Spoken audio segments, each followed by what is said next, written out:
Whether you believe it or not, Zom 100, Bucket List of the Dead, defines the newly emerging zombie genre in the anime. It has everything that you would want in an anime: zombies, thrilling sequences, action, and above all, the paramount, the fan service. Subscribe to the channel, we are about to start. 3 years ago, Akira Tendo, an athletic rugby player, landed a job that he always dreamed of. When he was first introduced to his colleagues, he found the environment in his office extremely pleasant. Everyone was nice to him. However, he becomes disillusioned after learning that the company he works for exploits its employees. Akira himself phrases his company as an exploitative company. Despite being depressed, Akira continues to fulfill his duties sincerely, even handling the work of his colleagues who chicken out. After being stripped of his freedom for 3 years, he is at the stage of crumbling. One morning before going to work, he finds a zombie eating his neighbor. When he tries to run for his life, he spots a herd of zombies at the entrance of the complex he lives in. While evading the zombies, he realizes that since the zombie apocalypse has happened, he doesn't have to go back to work again. He fantasizes about all the things that he can now do, but the first thing he thinks of is saving his co-worker, Sari Otori, his crush, who happens to be the mistress of the CEO of the company he worked for. He rushes to save his Otori. When Akira barges into the apartment of Otori, he finds the CEO, who has become a zombie. Akira declares he has resigned and has finally become free. After this, he pushes the zombified CEO out of the window and then also comes face to face with the zombified Otori. Before running off, he expresses his love for her, confessing that he loved her since the day he met her. Akira soon hits a local store and grabs a book where he writes 100 things that he wants to do before becoming a zombie. Akira wakes up from a nightmare about his previous job. He looks around his room and once again screams with excitement. He begins to embrace the reality that now revolves around zombies and calls his current life a vacation. When he clocks that he has run out of the beers to celebrate his freedom, he decides to get some from the convenience store. While using a plumbing pipe to get to the ground, he encounters a couple midway. Feeling generous, Akira introduces himself and decides to help them. At the neighborhood convenience store, Akira encounters a girl named Shizuka Mikazuki, who is also gathering supplies. The girl saves him from a herd of zombies and tells him to read the risk before taking any actions, and he takes her advice into account. When he makes it to the complex where he lives, he decides to drop by the couple that requested some items, only to realize that the couple isn't there anymore. He deduces that they must have become zombies as sees blood, broken windows, and the mess in their house. Saddened, he goes back to his room and begins writing things that he wants to do before becoming a zombie. Though he at the spot, he could only think of 33 and decides to call it a day. A flash shows Shizuka before meeting Akira. She is shown to be serious about exercise and also keeps her health in check. She also records things she did and wishes to do. Unlike Akira, who is a little clumsy, Shizuka is always on guard and is prepared to handle any situation. After seeing Akira being happy about just a beer, she wonders if she should also care about having some fun. Elsewhere, a kind young man named Sho is helping people out, protecting them from hordes of zombies. He is a fearless fighter who fights zombies with the people who work in his club. The same day, about 3 hours ago, Akira's cell phone abruptly begins to be flooded with messages, and he learns that the internet is back up. But when no one responds to his message, he realizes that the signals must have strength because there is no internet traffic, signaling that there aren't many people left. Elsewhere in Shinjuku, Akira's best friend from college, Kensho, is stuck in a love hotel.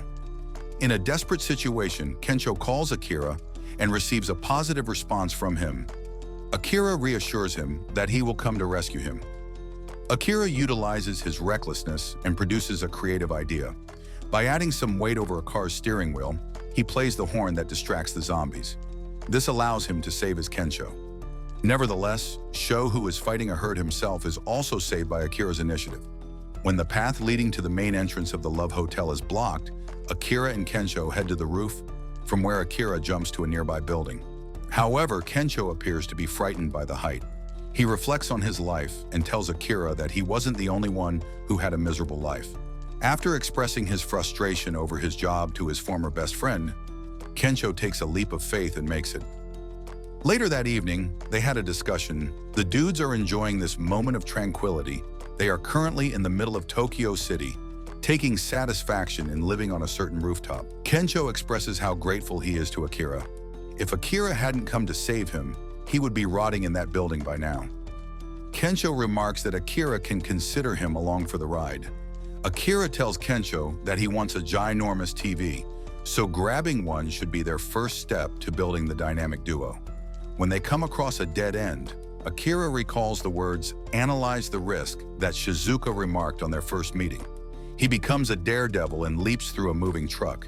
The dudes soon find themselves inside an underground shopping mall where they encounter 4 survivors.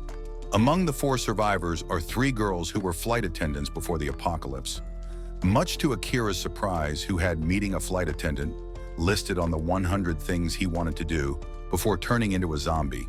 However, the 4th person, a middle-aged man, soon zombifies and begins attacking the survivors, including Kensho. Meanwhile, Akira and Yukari, one of those flight attendant girls, are on different floors sharing job exploitation stories. Abruptly, a zombie jumps over Yukari and bites her. Before she turns into a zombie herself, she shoves Akira forward, saving him from the same fate. Afterward, Akira and Kensho take what they came for and return to the rooftop where they are staying. Akira marks finding a childhood dream on his list, as he is inspired by Yukari. A flashback shows that Akira wanted to become a superhero when he was a kid. Fast forward to the future, he decides to make his childhood hobby a reality. For starters, Akira needs a superhero suit, and instead of breaking into a costume shop, he hits a local aquarium. He grabs a shark suit and paints it. Since the shark suit is made of chainmail and is designed to protect divers from shark bites, it can also help him fight the zombies unscathed. Near the aquarium, a bunch of survivors traveling on the bus are attacked by zombies. Surprisingly, Shizuka also happens to be among those survivors. Equipped with the shark suit, Akira saves everyone and takes them to the aquarium. Later, Shizuka tells him that being a hero can risk the lives of people he cares about, indicating that it's better to save people he loves than strangers. The survivors are then attacked by a shark with legs. Shizuka explains that the shark must have eaten some zombies, and the legs popping out are expectedly zombies. When everyone goes for a run, Shizuka fails to make it. In a critical moment, Akira jumps in to protect Shizuka, showing determination to be a hero who follows his heart and neglects risk. With the help of Shizuka and Kensho, Akira manages to pull off a miracle and defeat the shark. Afterwards, Shizuka exchanges her number with Akira. Akira and Kensho hit a local antique store, and Akira completes another wish of his, wearing a gold watch. Afterward, they decide to head to Gunma, where Akira's parents live.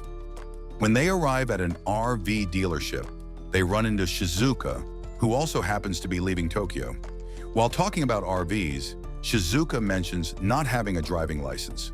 Akira utilizes this finding and makes a reluctant Shizuka join him.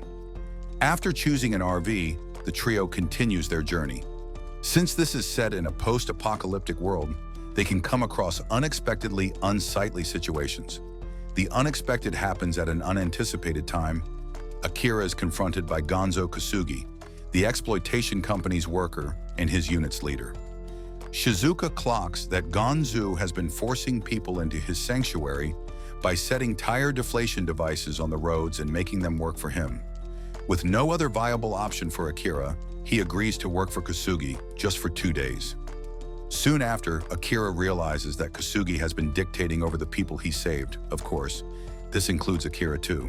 Akira is overwhelmed by the traumatic experiences he had with Kasugi, and he gives in to the fear, much to Kensho and Shizuka's surprise. Kasugi and the people living in his sanctuary are celebrating Akira's group's arrival with a welcome party, and guess who has to serve the drinks to everyone? It's obviously Akira himself. When Kasugi spots Shizuka, he demands she pour a drink for him. While sitting alongside him, Shizuka recalls her strict life from an early childhood phase. Her father was an entrepreneur who built a huge enterprise. To put it simply, he was a businessman that even American bankers feared. Being a perfectionist, her father expected perfection from her. When she brought home a stray puppy, her father disposed of it. And when she started seeing a boy, her father told her to not. At some point, she felt the need to follow his orders. When the 2-day span comes to an end, Kensho and Shizuka plan on leaving. However, Akira, who has been mentally overwhelmed, remarks that he won't be going anywhere because he has to repay Kusugi. He has to work for him. Shizuka steps up for Akira and credits him for opening her eyes when she thought she had to be perfect. She encourages him to stand up for his own good and his freedom. Shizuka's pep talk gets to Akira. He finally battles his fears and tells Kusugi that he is going to chase after his dreams. As Akira is bidding farewell, Kusugi's sanctuary is attacked by zombies. When Kusugi is about to be devoured by the zombies, Akira chooses to help him, shocking everyone. When the dust of the danger settles down, everyone who follows Kusugi leaves him, and Akira once again joins his friends on the journey to Gunma. The troop of survivors comes across a van under zombies' attack. While attempting to approach her, they see a survivor girl named Beatrix Ammerhauser. Before they could approach to help her, she single-handedly kills all the zombies with her katana. She appears to be wearing traditional samurai armor to protect herself. Beatrix reveals that she is from Germany and loves Japanese culture and traditions at extremes. She explains that she was headed to Takasaki to deliver the fish to a restaurant owner who promised to cook her loads of sushi. When they arrive at Takasaki, they are welcomed by a horde of zombies. Through teamwork and determination, they overcome the zombies. Later that night, the troop gets to feast on the exquisite sushi. The next day, they come across an open-air hot spring, only to discover that it is flooded by zombies. Sometime later, Akira finds a bath in the wilderness of mountains. When he dives in, he runs into Shizuka, who also happens to be taking a bath. Despite being embarrassed, they talk about love until they are interrupted by Kensho and Beatrix. Just when they assume that their long journey filled with several obstacles is about to come to an end, the troop once again runs into a dead end, a tunnel brimming with zombies. On the other side of this tunnel is the village of Gunma. Shizuka suggests they should climb the mountain and cut through the forest to reach the other side of the tunnel. When they get into the forest, they find an old man running for his life. After they have saved the old man, he takes them to his unfinished treehouse. Excited to see a treehouse for real, Akira and Kensho decide to help him. In no time, the work on the treehouse is finished, and Akira marks this wish on his list. After bidding farewell to the old man, Akira makes it to his village. The troop ultimately makes it to Akira's village, Gunma. They are welcomed by most villagers, including Akira's parents. Finally home, Akira tries to repay his parents for everything they did for him. His parents initially shrug him off, but soon they embrace him with parental love. Meanwhile, a group of city folks is planning to open the tunnel with a horde of zombies inside. This group of city folks is led by a crazy guy who also happens to have his own list of 100 things to do before becoming a zombie. It takes the troop no time to blend in with the people of Gunma village. Everyone has to fulfill different roles. While Akira chats with local folks and city bumpkins, Shizuka treats people with her extensive medical knowledge that she acquired through medical journals. Kensho and Beatrix are also exploring the town. One night, while having a conversation with his father, Akira shows the desire to live in the village. But his father tells him to dream big. Akira's father, Teruo, explains that he wanted to become an astronaut, but never had the smarts for it. However, he wants his son to have even bigger dreams. Elsewhere in the village, the suspicious crazy guy, Kanta Higurashi, deploys one of his minions to sabotage the main circuit breaker of the city. Since the fence surrounding the village is made of steel, they make sure no one leaves. Soon after, he opens the tunnel, allowing a horde of zombies to attack the village. When Higurashi confronts Akira, he reasons his actions as a way to have fun. Akira spots the notebook in Higurashi's hand with the same title as his. He asks to confirm if it is a bucket list. Higurashi remarks that they both have something in common. Akira replies that they aren't similar because he aspires for peace, unlike him, who just wants chaos. Soon, everyone runs to save the villagers. While all of the troop members engage in a brawl with Higurashi's minions, Akira runs to save his parents. He makes a heroic entry and crushes some zombies with just a shovel. Akira tells his parents that he might have failed as a son, but he wants to repay them now while he still can. When Teruo catches his son off guard, he pushes him back and locks the door to the house, denoting the safety of his son. Before Teruo leaves, he tells his son to take care of his mother. The plot delves into the life of people who follow Higurashi. They all had arduous lives and wanted to redeem themselves. To this day, they are fueled by the hatred. Kensho and Beatrix manage to overcome the person they are up against, while Shizuka is saved by the villagers, who she tended to earlier with her medical knowledge. Elsewhere, Teruo is fighting all the zombies by himself, and Akira is spectating it all happening. Amid the fight, Teruo remarks that Akira has to protect his mother and everyone in the village.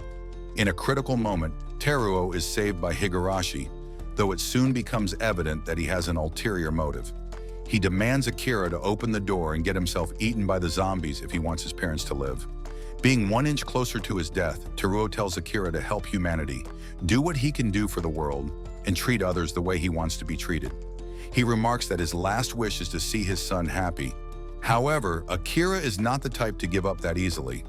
With the help of the city girls, he gets the zombie makeup done and opens the door to the house. Just a moment later, he comes out of the door and confronts Higurashi. While brawling, Higurashi gets bitten by a zombie.